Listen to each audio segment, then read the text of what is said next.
Good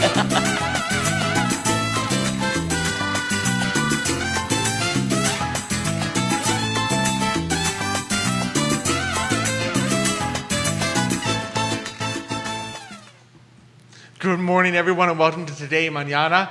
I'm Alex. This is Xavier. We're really excited to have you join us today. As always, we're on the I Love CVille Network. We are presented by Emergent Financial Services, powered by Cristel, Noel, State Farm, and partnering with Ford Adelante, the premier Latino networking group here in Charlottesville, Virginia. We have a really exciting show for you today. We're going to be joined around 10:35 by Berto, musician, music educator, guitarist, part of Beleza duo. It's going to be a lot of fun talking to him. A lot of fun. So be sure to stick around for that. It's going to be a blast. So I know we have so much going on. Oh, we do. Today we have Jerry already is commenting. He's excited to hear my take and Xavier Urpí's take on Andre Xavier's question about a recession, and that's going to be our financial topic for today. Well, thanks to Andre. Thanks to Andre. Yeah, That's thank right. you, Andre, for. I would have never thought about talking about a recession. It's a question that it's is a on fabulous people's question. minds. It's a fabulous question to think about for sure.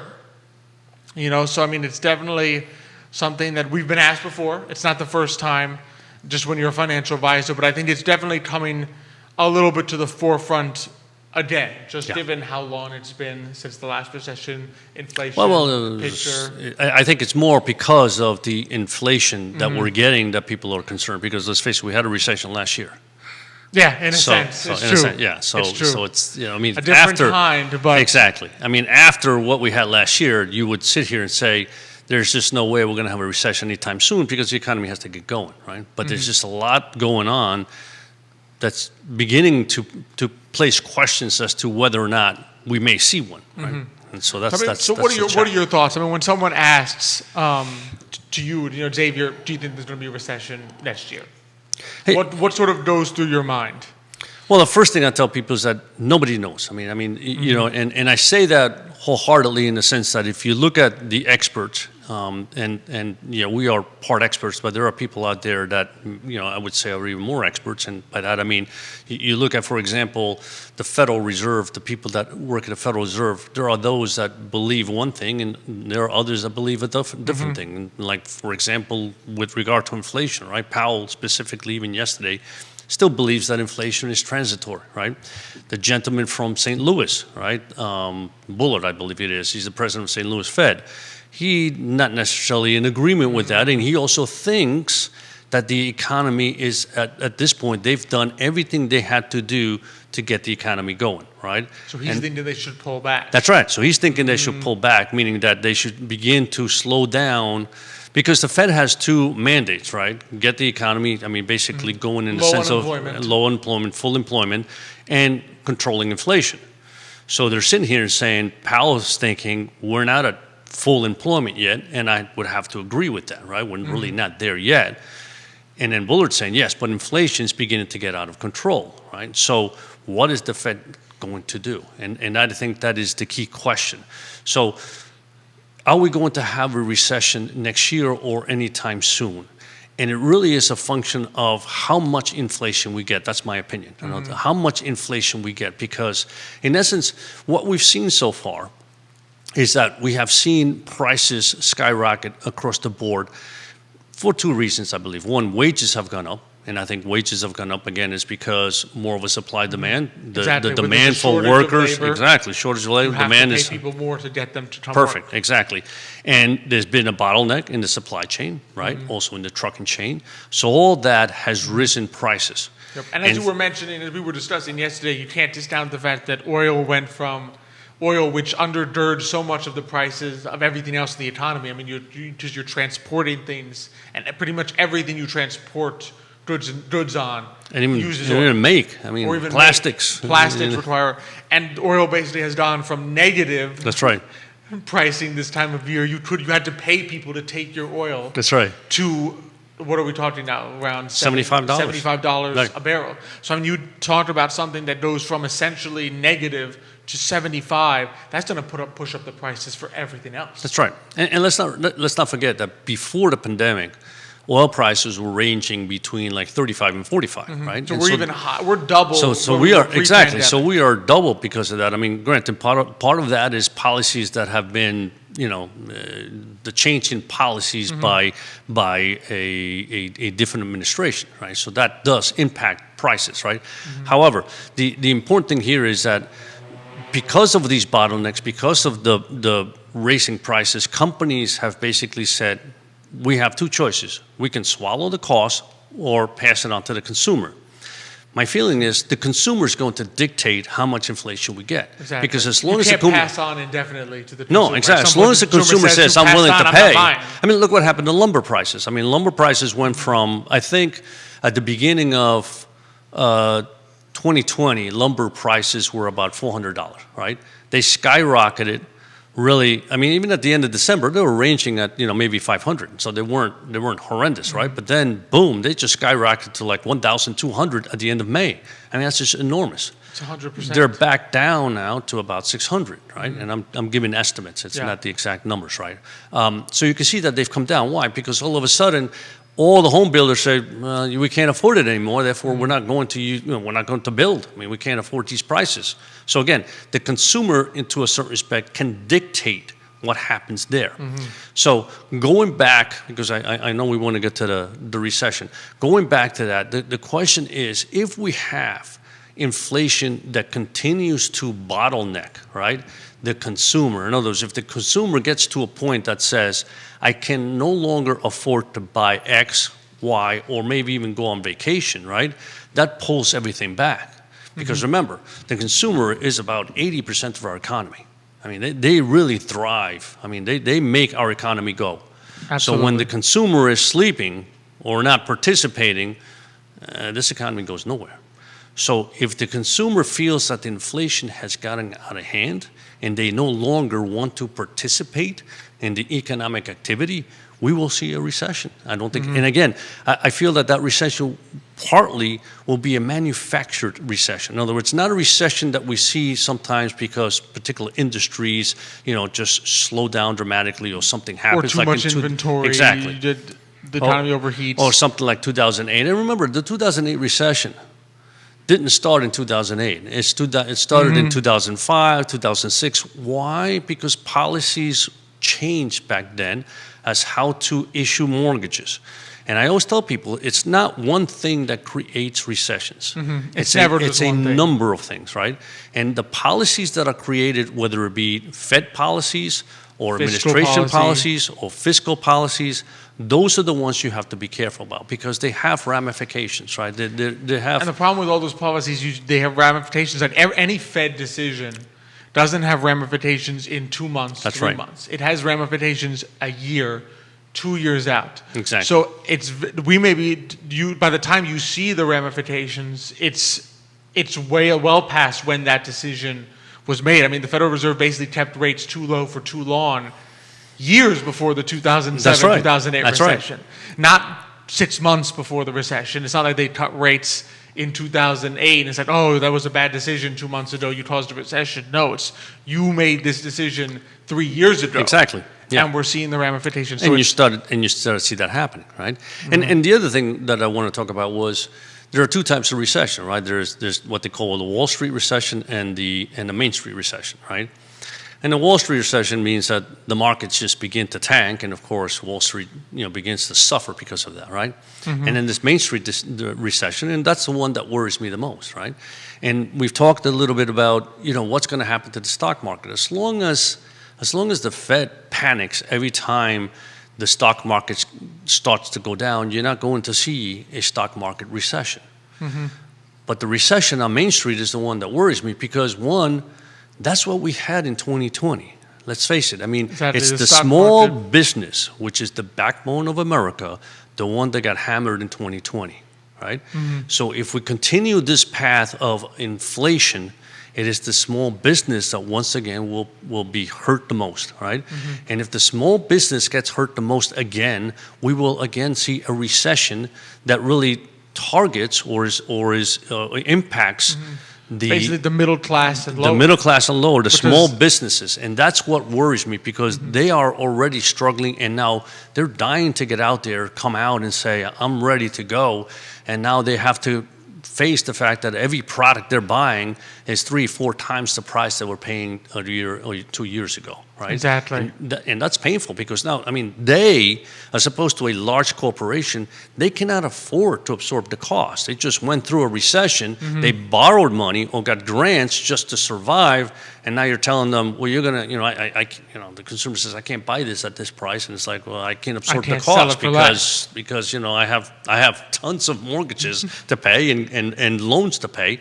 So that's where the risk is, and I think that's where the balance of the Federal Reserve is at hand, right? They have to make sure that whatever they do, one, they don't destroy this economy, right? Because if they do something really quick and they panic, they can certainly slow down this economy dramatically. You don't want that to happen. Exactly. And two, at the same time, you can't allow inflation to run out of hand, right? You can't reach dangerous levels. Right. I mean, there's a point at which, okay, you sit there and say 5% inflation year over year from last year.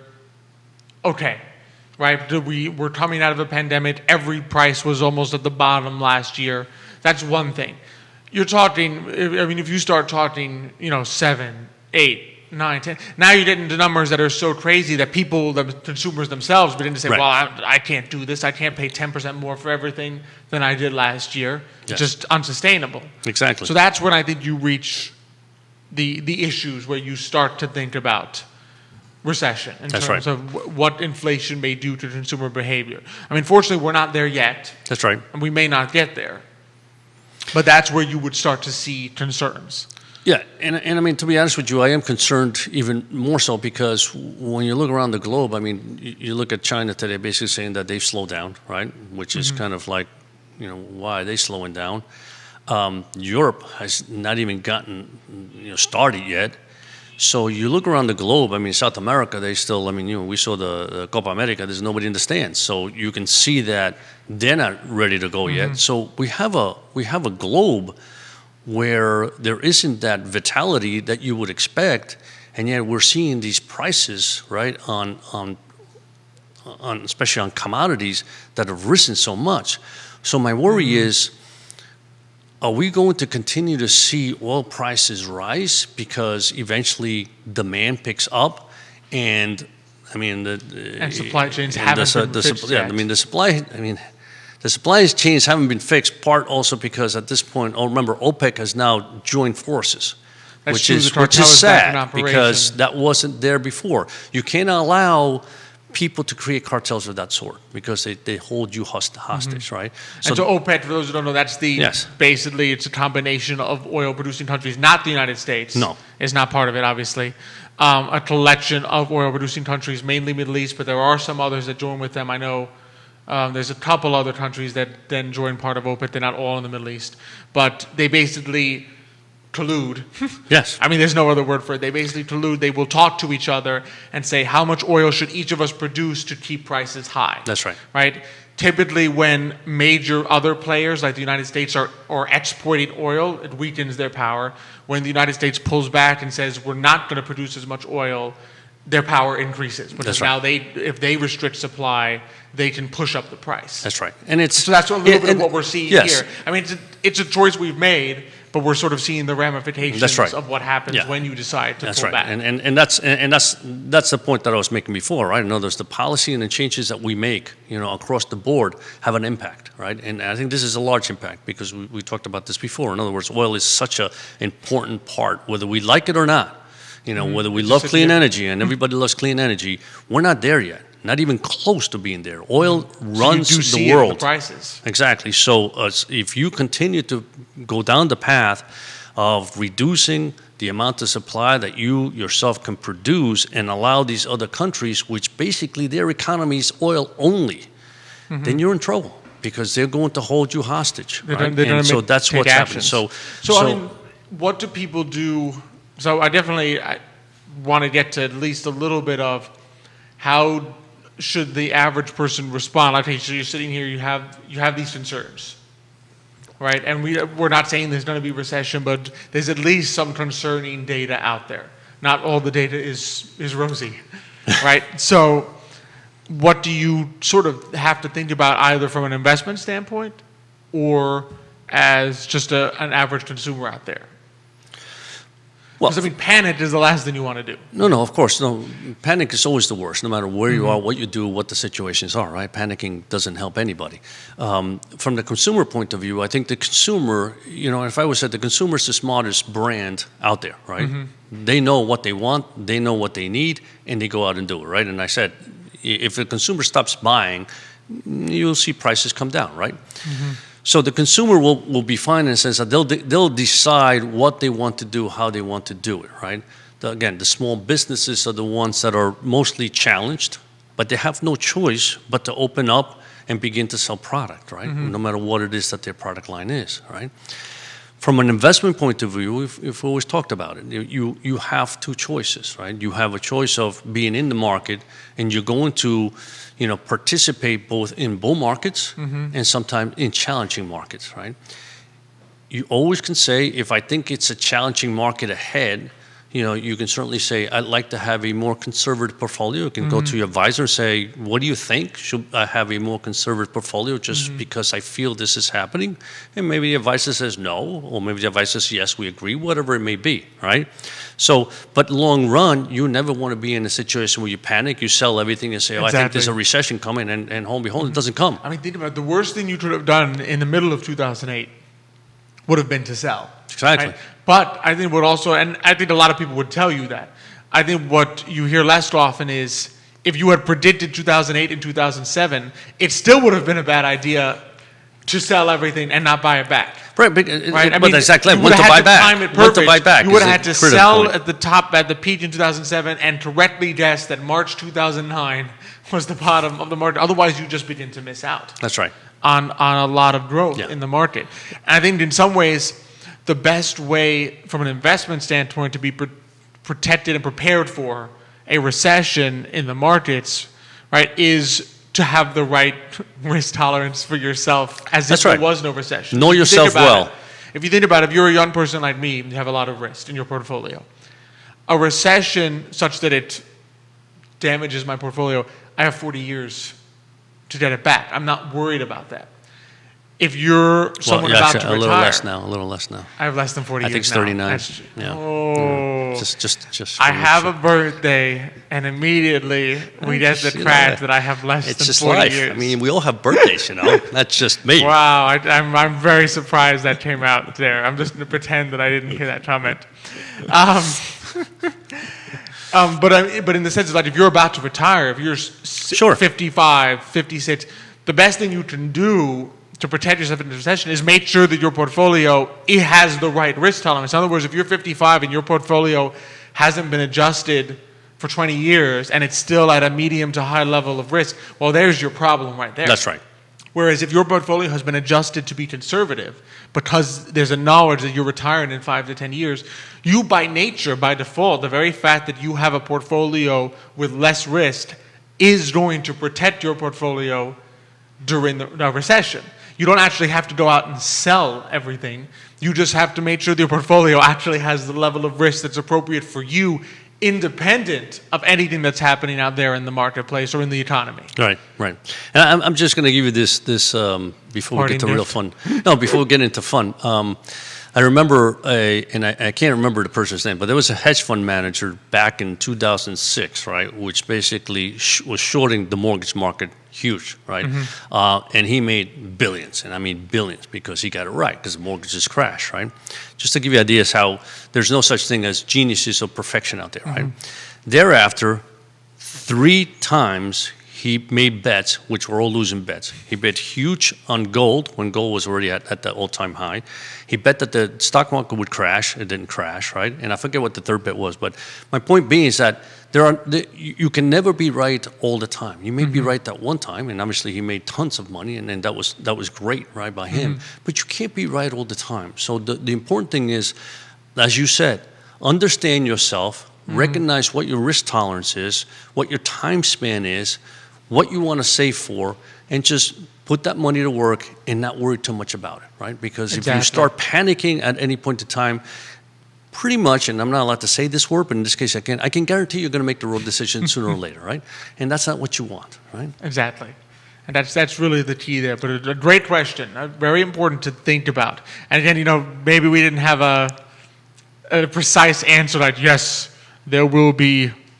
Because it's a true unknown. I mean, the fear's That's out there. the key, I mean, right? it's The a fear great is question there, but it's a because true unknown. under most scenarios coming after from last year, like I said, you would say, well, recession. Why would we see a recession after we already had one? But the answer is because of what's going on, because of all the little things that we see happening, right? There is now the probability of something like that happening maybe next year, right?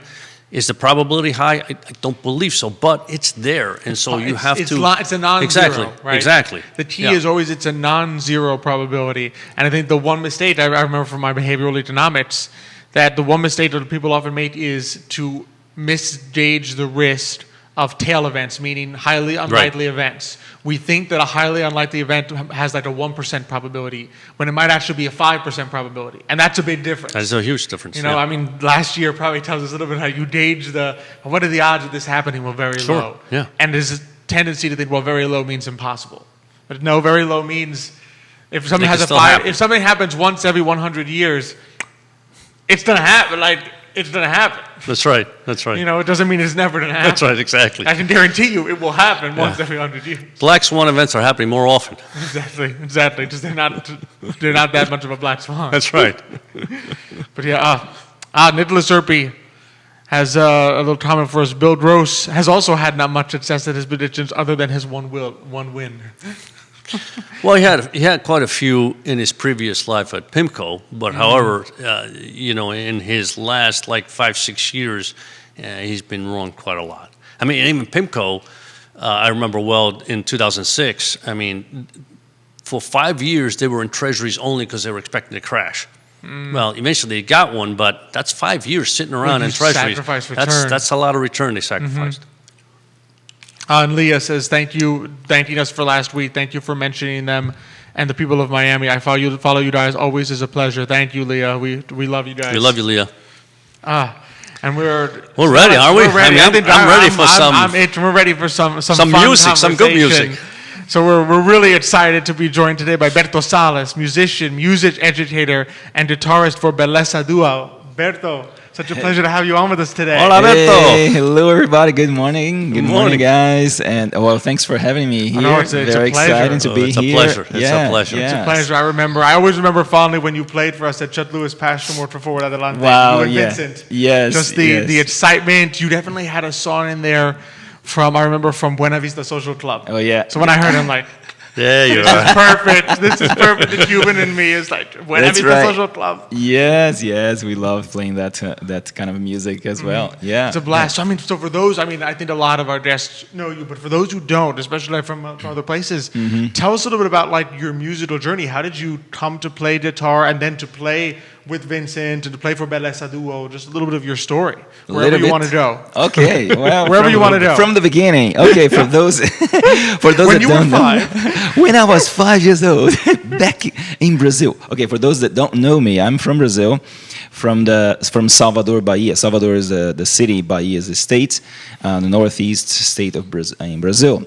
And my music journey started when I was a little kid, just playing. My father, he used to play the guitar, not professionally, but he played the guitar.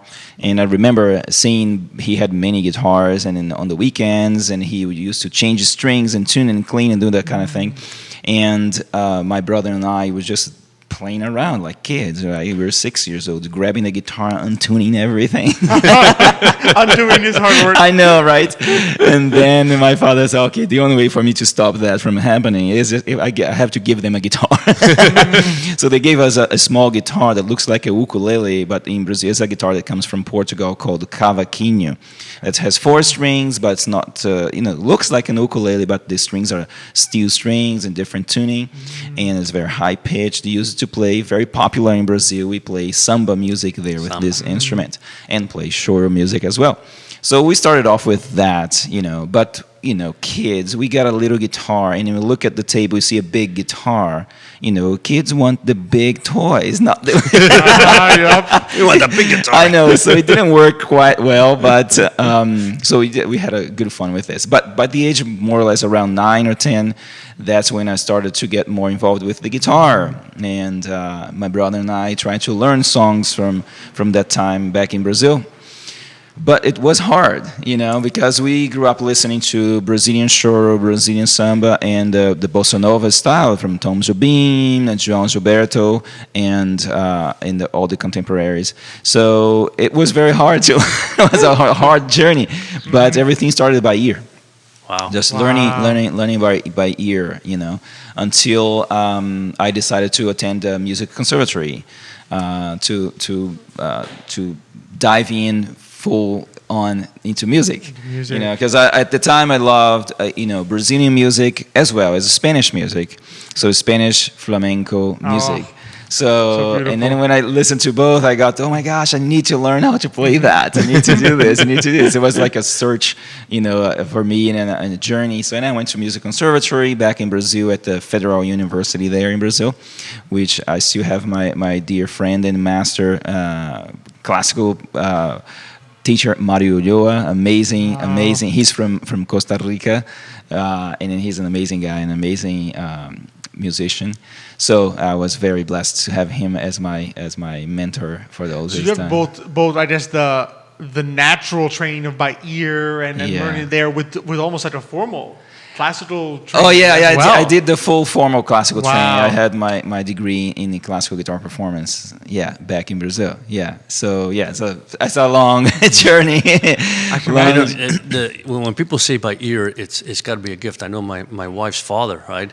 He played the piano, right? Yeah. He never had any formal training, and he would listen to a song and play it immediately on the piano, which is to me is amazing because I hear things and I can't even get close to. I can't even sing, much less play, right? But so obviously, do you think that that's kind of something that you're born with that talent, and then of course expanded into being able to read music? A lot of practice. So yes and no, but most people, when you see people in that level, that you listen to something and it can reproduce into an instrument or your voice. So that's right. So you're born with so-called the perfect pitch, or you developed a relative pitch. Okay. So as a kid, I had no idea what that was. I just listened to things and transferred to the instrument. Okay. And I was doing ear training. That's what we call the ear training. Okay. But for me, it was just having fun. Yeah. Like, hey, I learned this one here again, and one more. That became very natural for me. Just I listen, listen and play. So, and then I went to the formal studies, but not everybody, have that ability, but you can develop, you can develop. Some people are a little faster and some people not that fast. I'll keep working on it then. You keep on working, you'll get there. Keep practicing maybe in another 40 years. Yeah, you can do this. You'll get there. So do you have like a favorite that, what do you play now? Because what we've heard is fabulous, but do you have like favorite things that you like to play, or do you still like lean towards the Brazilian music? Is oh that my like gosh, part of your heart? I know, right? It's hard because I love music, Okay. And growing up with the Brazilian music background and the Spanish music background, so that it's already a lot to take in. And then from there on,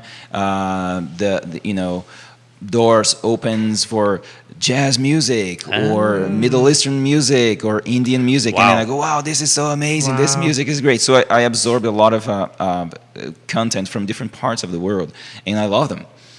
Of course, I love playing Brazilian music and passion for Spanish flamenco music. Like they say in Spain, I have a duende. Which is like that little, I don't know, the soul that's right there that calls for it, And then I remember back in Brazil, we had a flamenco company that we played with dancers and all. We just toured many places in Brazil, which was great. So, but yeah, to answer the question, so it's hard because I love Brazilian music. I love Latin jazz, Indian classical music. Wow. And it goes on and on and on and on. It's hard. And then you say, okay, I like this composition by this composer and that and the other. And of course, classical music as well. So it's very hard to say, to put the repertoire, how do you fit it all in? This is my thing. So yeah, lots of musicians say, no, I'm just jazz, I just do this. But I'm sure they also love to and listen to other kinds of music, you know. So I just basically play what I enjoy, you know, and I think that's what people see. Like, wow, it seems like you're having fun. I go, yes, I am having fun. Hopefully, you too.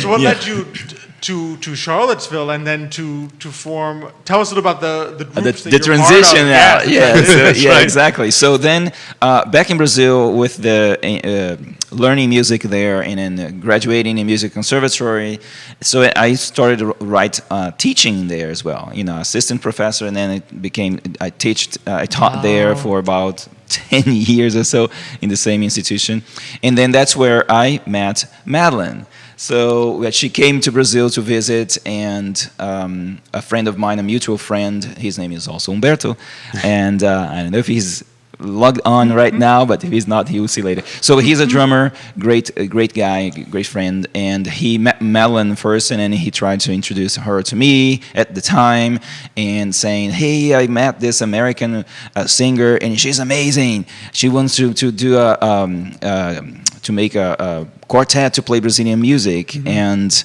I said no.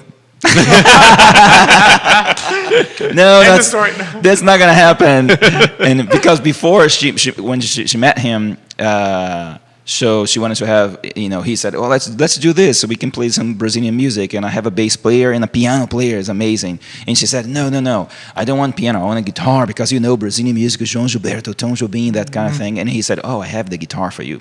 He's gonna do it. And then that's when he started calling me. I said, no, she's American. I don't think she can pull off singing in Portuguese, you know? Because if you ask her, she's gonna say, wait a sec, did you tell the whole story? Yeah, that's the story. So, and I was very involved with a bunch of other projects there. So 3 weeks later, he was bugging me every single day. And then we were just going to a concert in a big theater there for a flamenco concert, and which, you know, I was very excited about. And so he bought a ticket for me, for Madeline, for himself, and his girlfriend. But he didn't tell me that he bought all four in the same row. So okay, great. So and then we were there waiting for the show, and we talked to so many people. And then he said, hey, by the way, Madeline's here. Would you have a minute to come and just meet her at least? You know? I go, sure, let's meet her right now. And then I go walk there, and I look at her and I go, oh. Oh, that's Wait a minute. Okay, great. Now I'm so excited about this show. Now now you're here. Wow. So anyway, so we sit together, we watch the concert. There's this electricity happening. She thinks, oh my gosh, he's well, I was very into the show, right? And then we went out for drinks after that. And next day, immediately they say, hey, you want to just rehearse tomorrow morning? The answer became yes. What a switch. And then the rest is history. So short after, we start dating, and then like a year and a half later, so wait a second, we are going to get married. They'll go, whoa, that was so quick. So yeah, she stayed there for about 3 years. We played a lot. We toured a lot in my home state there, you know. We had different projects there. We played Brazilian and jazz music there. And we had a friend also from Peru that we played Afro-Peruvian music. So wow. Another vein that I love is Afro-Peruvian music. So it's basically Madeline and I with 10 percussionists from Brazil. Whoa. And one percussionist from Peru that taught us how to play the Afro-Peruvian rhythms, which was awesome. It was 10 percussionists. 10 percussionists, yeah. Guitar, voice, and 10 percussionists. Wow. And we both singing, and, you know, it was great. Yeah, and that journey, and so from there, so she decided to come back to the U.S. And I go, well, now we are married. I guess I have to go. That was so funny because neither she and I were just thinking about getting married or going anywhere. So we're great. We're just living here by the ocean. And then she's like, I'm homesick. We're going to go to the U.S. Okay, great. Let's go to the U.S. And here I am. And the journey starts, you know, another journey starts, another chapter. Yep. That we have our duo that we called Beleza. Beleza. Beleza, that you can find a lot about us if you go to belezamusic.com. That's where you're going to find where we are playing, what we are doing, and nice. we have lots of things going on, lots of projects. I can keep on going. Sure. Tell us about your tell us projects. a little Absolutely. about the things you're doing, and maybe even combine it, because I know I'm always curious, like for musicians, what are some of the challenges that you had last year? Because I would imagine it was difficult. But then we'll switch it to the positive. He's having fun. No, Why go there? bring us out of like there to all the things you're doing this year. Okay, so the troubles from last year first. And then what you're doing now. Okay, well, great. Yeah, so when last year hit, I think everybody was shocked and freaking out. We definitely, when we saw everything stopped, I felt like the planet Earth stopped moving. Right. Stop spinning, yes. It stopped spinning, and I go, oh my gosh, this is real. What's going to happen now? And then that's the moment, like a couple of days later, we start thinking, we're freaking out. We cannot, like I said, we cannot panic. We cannot panic, right? So then you start to just, thinking and just lots of plan B, plan C, plan D, and all that. So what if this thing doesn't come back? I mean, because we're in the music industry, in the entertainment industry. Right, like exactly. you said, small business, Yep. everything starts to go down. And but luckily, we also not only performers, but we are music educators. So we continue to teach, but of course, it immediately 2 weeks was nothing. Right. Until people start to, getting to the online teaching platforms and everything. Nice. But before that, I was already teaching online 5 years before last year, because prepared. I already had students. Yeah, I had students outside of the states and different states in the U.S. and students outside the country. So I have students in Germany, other places that I've been teaching via Skype for like 6 years or so. So, and I thought, well, I guess I'm going to have to merge everybody to online lessons. Exactly. So, and it was a transition to have all our students into online, and for ourselves as well, to be in front of the screen for a long periods of time. That was a transition. I'm not gonna lie. That was hard. Yeah. After 4 or 5 hours, because we teach a lot.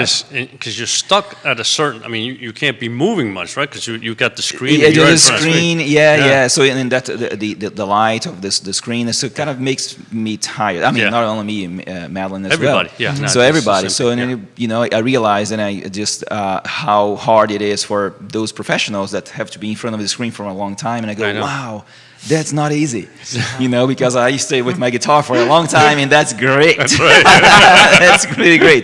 But in front of the screen, it's it's just very hard. It's very hard. But anyway, after like say 3 months, and we started to adjust. I mean, in teaching, because we teach different ages, like from 5-year-olds to adults. So you teach the guitar to just the children who want to start learning. And So before, we have our private music studio, and I also used to teach at Marybaldwin College. I used to travel all the way to over the mountain and and teach there as well. So my studio got busier, and it was hard for me to keep going back and forth. So I kept it on my studio, teaching on my studio. Okay. So and then 3 months later, it got a little bit easier to teach. A little bit hard with the kids, and we kept on going the whole year. And then thankfully, the place that we play, everything stopped. And then later on, I started to pick up very slowly little music performance here and there with all the precautions that we had to take. Right. And very reduced amount of people. And we were very lucky that, we performed at the restaurant, the Bebedero. So that's when do people find you there? What days are you there? So basically, but last year, so we had, we performed at the Bebedero. I was like outside. So, and then we were doing this on Wednesdays and then Thursdays. And then, that was good to have, with this whole pandemic, and we could see the farther it went, nothing happening, people craving for more. I need to be outside to get to live music. I need to live. We could feel that, So, but thankfully, so things are different right now, and we've been last year also recording, composing, and so you do compositions of your own as well. Yeah. We do rights too. Yeah, That's so I do also awesome. compositions. Yeah, so we were finishing as the COVID hit. We were about to release an album that we had previously recorded by the end of 2019, I think, 2019, yeah. And we were excited to get started, and that thing happened. And I go, ooh. And then we started to continue the project as composing and writing and recording. So we recorded more. And finally, now that things are opening, we are releasing singles. We've already released a couple of singles. You can find us on all major platforms: Spotify, iTunes, Amazon, Deezer. So Beleza Music, you can find us there. So we are about to release another single coming up soon in about, I think, 6 weeks or so. But if you stay tuned, we'll let you guys know in all platforms. So yeah, that's what we've been doing, composing and writing. And little by little, now performing. So the Bebedero is one of the places we perform here. Wednesdays, I play with Madeline, with the Beleza duo. Okay. And the other Wednesday, I play with my friend Matt White on percussion. So we do Wednesdays, the theme is Latin music, Latin and Brazilian music. So we do that on Wednesdays. And then on Thursdays, I meet with Vincent Zorn, my brother. Vincent, he's watching. Ole Berto. Ole Vincent, my brother from another mother. Yes. What's up, Jerry? So yeah, exactly. So he and I have been just crazy because just quick thing that how did I meet Vincent? So basically, it was interesting. I was playing a wedding gig somewhere else. Madeline was in town, and then she met with one of our friends, and then she said, "Let's go to Bebedero because there is a guy playing there and he plays flamenco." And let's go check it out. Sure. Yeah. And he actually told me later, I already had checked you guys out before because he came from California. And then he came here and he said, who are these guys? And he started saying, oh, wow, Beleza, ooh, okay, fancy. and then Madeline shows up there, he's playing, and then he goes and he sees Madeline and he goes, oh boy, she's here. Is he here? Pressure's on. So anyway, and then they start talking about, after the gig, Madeline came to talk to him and said how much she enjoyed the evening, and then she told him, I think you should talk to my husband. You should play together. He goes, oh, okay. Oh, well, all right, man. Okay, cool. So he played it like he hadn't checked you out yet. Yeah, exactly. And then who is this guy? Yeah, so who is this guy? So yeah, it was funny. And then and that next day, and she said, I met Vincent. He's a great guy. Plays really great, and you should play with him. I go, cool. Let's meet up. We set up a meeting. I think we just had one rehearsal only for this past. We've been playing together. So I said we touched base, and then he came over, brought a bottle of wine, and let's drink and then just play and see what happens. So and then we do this style, the gypsy rumba style. I have the background of flamenco and Brazilian, so we merge those together with flamenco, Brazilian, and Latin, and then hey, buddy, let's put it all together, and then we do this fun atmosphere in the Bebedero. It has this great atmosphere, and the music suits really well in that environment. So I love it. It's the combination of the two. It just very often you'll get a guitarist and a percussionist, guitarist singing. Yeah. Two guitars. Two guitars has a magical It does. feel Yeah, to it. It's like a symphony all of its own. Yeah. Well, so and as many of the classical guitar masters says, the guitar is a mini orchestra. It is. This is like Beethoven. Exactly. Yeah, exactly. It's a mini orchestra. It felt the same way. So so I have the project. Beleza. We are doing the singles and Beleza, and we also performing in various places in town. Not only the Bebedero, but now things are opening. Now we've been performing on wineries, which is great. We love playing wineries here. The Glass House Winery is amazing. If you haven't been there, if you're not from here, just go check it out. Another place that we play a winery here is like Early Mountain Vineyard. We play at Cunningham Creek Winery. We also been playing at Potter's Cidery, which is a great place also. So all outdoors space, that can feel safe and comfortable. That's for you to. So do you have that schedule online?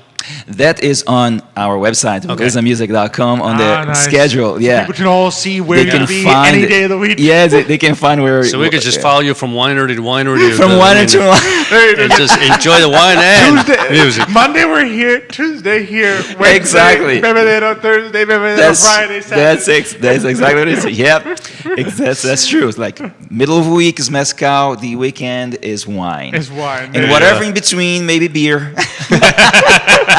Beer, cider, beer. So I think we got it all covered, I think you do. Exactly. Oh, you got some bit. Nicholas says he loves it when Berto Salas plays. Oh, thank you. Madeline is watching. Berto and Vincent have great energy together. I'm guessing Vincent would probably say Berto and Madeline also have great energy. Oh yeah, definitely. Yeah. So that's that's what people say. Yeah. So it's lots of projects going on. Also, I'm also involved with another band that we play weddings with amazing musicians that we play together. It's called In Full Band. Yeah. So our friends James McLaughlin, he's a drummer and the band leader of the band, and he's here in town as well. Great player, great musician, a great guy, and other great. Amazing people playing together in this band, Charles Owens and Andrew Randazzo. So amazing players. So it's fun to participate. So as you said, what kind of music do you like? Everything. It's a lot. If it's music, you like it. Yeah, exactly. Okay. Yeah, exactly. That's awesome. So there's lots of projects going on. Yeah, right now, plus teaching. So we teach a lot, and we still continue to teach. So we do the semester teaching, summer teaching, and things. I mean, after when COVID hit, we thought the first moment was panicking because everything stopped, and then thankfully we have the students. We continue to teach, and that clientele increased actually. And we thought, oh my gosh, now there's more than what we can handle because it's online. They can do lessons before because they're homeschooled, and they can do lessons. Oh, I can do lessons in the morning. Exactly. And we said, sure, we can teach in the morning because we're doing nothing but this. Right. So let's do this. And then now a bunch of these kids wants to continue. Plus the regular kids wants to continue, and then the gigs are opening up again, so it's gonna be a little bit challenging to shuffle things around, but we'll manage. You're in the growing phase of the small business. It's growing phase. How do I scale this? Yeah. Because what happened before was that we went from 100% full throttle, and then boom, zero to zero, and now it's kind of we just went from 0 to 10%, and now jumped quickly to 80%, and I go, whoa, this is a lot. This is a lot. But we're very excited that we can still do it. Always better that way, right? Yeah. Better 80 to 100% throttle than zero. Exactly. No doubt about it. Totally. Yeah. Exactly. Yeah, definitely. Oh, and Parrish Utz says, I want to see him play. We will have Berto and Madeline back soon. We'll get you back, and we'll do one. Now that everyone knows that we've told the story, we can have one where you just play a little for us. Yes, definitely. You and Madeline. Absolutely, yeah. Sing for us. Yeah, definitely. Vincent, I guess he wants to make sure you remember, because he said, see you tonight, 7 to 9. Of course. For those... Thanks, brother. So tonight, the Bebedero, Berto and Vincent for the Wild Gypsy Rumba. Come over, 7 p.m. It gets wild, because there is mezcal and tequila. So, just saying. And plus, don't they have the scorpion at the Bebedero? There is a scorpion. If you really want to be adventurous, stay there. You have the shot at the tequila. Right. But there's a scorpion in there. There's a scorpion in there. Obviously. Yeah, exactly. Yeah. Just to make sure you. I figured as much, but anyway. Well, for liability purposes. But it's in the bottle. It's not in your glass. No, it's in your. You basically drink, you gulp it at the end. If you want to. Yeah, if you want to. Yeah. If you want to. But don't worry, the scorpion's already drunk for a long time. He's not doing anything. He's drunk, that scorpion. He's already drunk. You get so excited from the music that you won't even notice, and you'll be listening to you and Vincent, and they're like, "All right, do it." Totally, and you do it. Yeah, you shoot it. Yeah. It's very interesting. As we're playing there, we see newbies coming to the Bebedero they don't know, or there was a birthday party or something, and they see the scorpion mezcal, and then say they're gonna have a shot, and then we already know, and that people looking at this like, oh my gosh, am I gonna do this? And it's so much fun to watch because we've done that before, yes. And then they, okay, here we go. It's very interesting to see the facial expressions of them. I can imagine. Yeah, that must be a blast. So be sure. That's the thing. So many ways to find you. Yes, many ways to find us. Either at a bebedero or tons of wineries. BelezaMusic.com. BelezaMusic.com. BelezaMusic.com has the whole set. The whole set, schedule. yeah. So you can find it. So and then you can from the website you can also sample music. You can see a lot of videos that you can also go to the YouTube videos or the YouTube channel Beleza Music on YouTube channel. You can find us there to see the latest. And you can also find our music on the Spotify, iTunes, Amazon. These are all over these. Yep, all the classic ones. Yeah, all the classic ones. Yeah, so all awesome. all over there. Yeah, Berto, it's been so fun. This is so much fun to be here. It's been a blast. It's great. We definitely gotta have you and Madeline back. We'll work it out for later in the summer. Yes, thank you so much, Alex. I'll tell you one thing: if there's a recession next year, we're having you here. We'll just have a lot of fun with tequila and mezcal and music. There we go. Seriously, yeah. We'll make sure to bring a little bit of mezcal just to keep things. Of course, that's right. Exactly. Thank you so much. Thank you, guys. Thank you. A blast. Thank you. Nicholas says if Xavier does it live, he wants you to do the scorpion live on air. I see. Another one. See that too. We got too many bad influences here. Yeah, really, absolutely. They feed off each other. They want to see me dancing, drink. It's like, dude, they want you to do all the performances. That's right.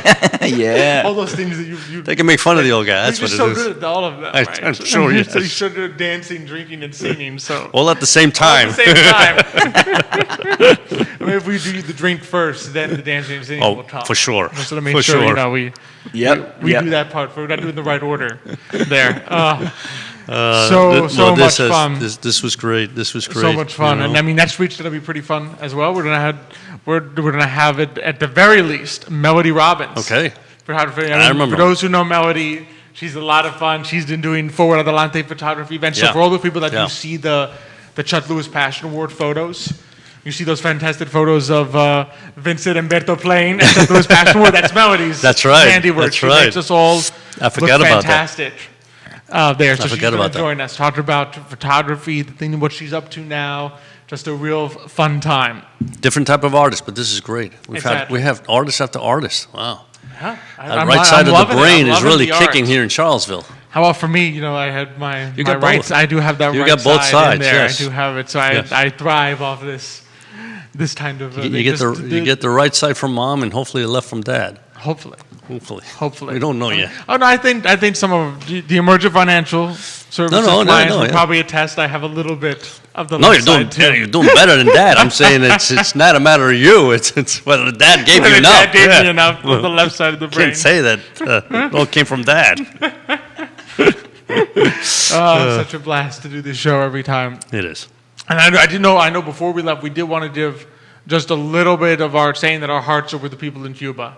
Because as Cubans ourselves, we know how important it is. Just the blessing of freedom that we have in the United States, and we want it for the Cuban people too. So we've been following it. My mother sent me a video, I think 2 or 3 days ago of what happened there. 2 days ago, I guess it was. Mm-hmm. And you see people walking down the streets, and I'm looking at the buildings, right? And half of these buildings are just falling apart. Yeah. There's garbage everywhere. I mean, this is La Habana, right?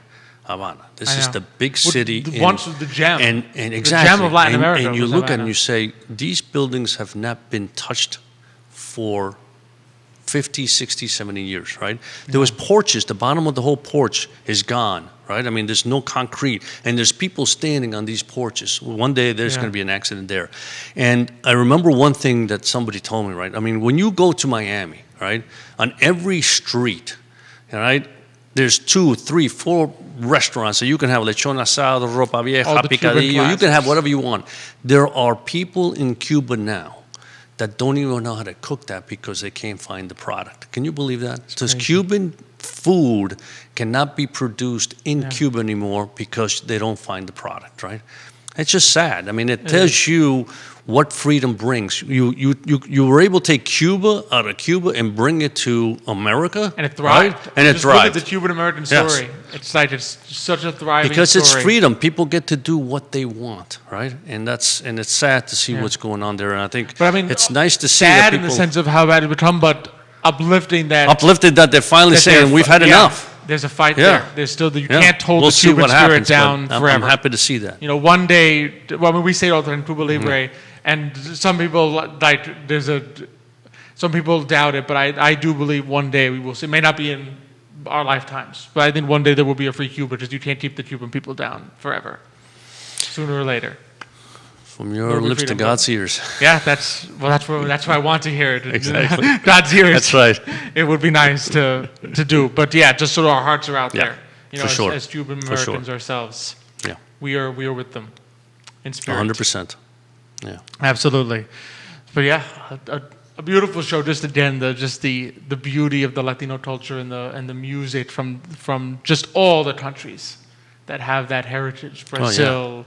That music from Latin America, and it's interesting, and you know, I'm sure Berto knows about it more, but if you go from one country to another, the liveliness of the music is the same, and I don't know whether it's the beat or whatever, but they have some different tones, right? The diversity of the music. And you could just, like the Argentinians, Paraguay, Peru, Colombia, I mean, it's just, you could just hear the differences in the music, but it's all that lively and soul. I mean, you can just feel it, and it's amazing. There's something special about it. Yeah, it really is. To share it with people is it really is such a blessing. So be sure to check that out. BelezaMusic.com. You can find all the different ways. Exactly. To just experience that passion.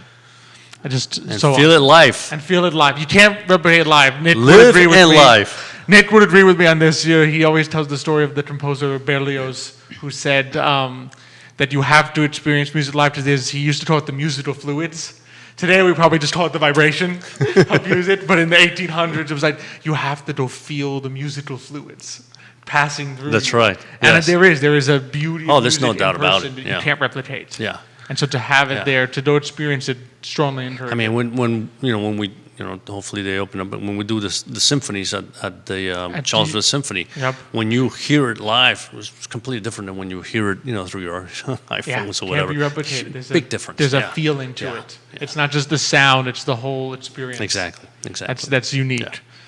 But yeah, such a fun show. It is. Next week's going to be a blast. We really such a blessing though to be able to be on I Love CVille Network, sharing. Like I said, this turned out to be a lot of fun. Charlottesville with people. And just so thankful to the sponsors that make it possible. To Emergent Financial Services, Cristel, Noel, State Farm Agency, and of course for Adelante, the premier Latino networking group here in Charlottesville. Thank you as always to Jerry and Judah. Judah, thanks for making us look good as always, keeping us on time. Although you notice he fixed Berto's mic, your mic, but 100% over here. A+ today. A+ today. He didn't even touch it. Okay. Well done. Well done. Fine. After 6 months, I got it right. I'm sure. There you go. I'm sure Judah has the little star sticker that he will put on your shirt when we're done. I hope so. Xavier, you did a good job. I worked hard for it. You did a good job today. And of course, thank you to our audience. It wouldn't be possible if nobody watched us. So thank you all for just continuing to support us and be out there. Be sure to check out next week's show. Share this with everyone so they can all your friends can know where to experience the amazing Berto Sales and in all his variations. And just thank you as always for watching us. And until next week, we will see you. Hasta mañana.